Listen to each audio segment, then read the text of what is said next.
Sveiki visi, nauja kelionė vėl prasidėjus ir prieš kelias dienas startavome 5 Helsinkyje. Ir sakau, šį kartą tikslas yra šiaurė. Pažiūrėkim, kaip toli mes galėsim nuvažiuoti, dėl to, kad 3 iš 5 važiuotojų niekada nėra važiavę motociklu žiemą. Helsinkyje +1 temperatūra, lietus lyja, vietoj ledo žvyrkelis ir tokia miglota pradžia.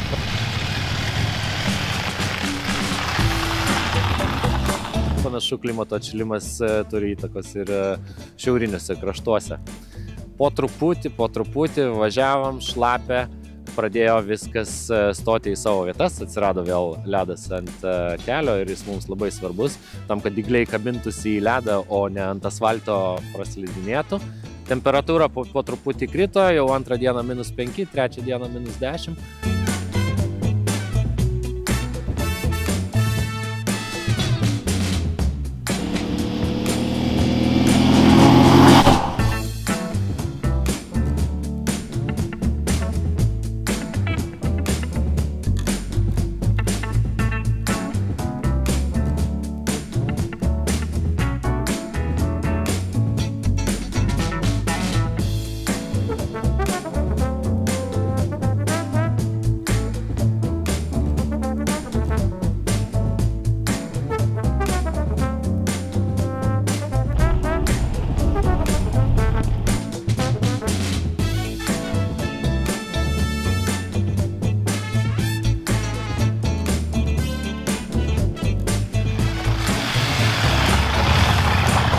Saulė net išlindo, pasirodė, suomiai fotografuoja, stebisi, wow, ką jūs čia darot, ir sakau, jau suomių sunku nustebinti ko nors, bet šį kartą jie labai stebisi. Į Rovaniemį atvažiavom, Rovaniemį yra čia Arctic Circle ar poliarinio rato riba, sakau, nuo čia tikra šiaurė prasideda.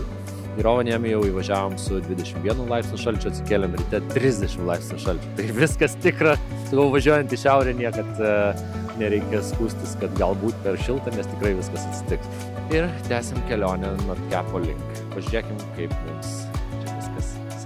Hey, congratulations! Congratulations! We have reached the Arctic Circle! Woohoo!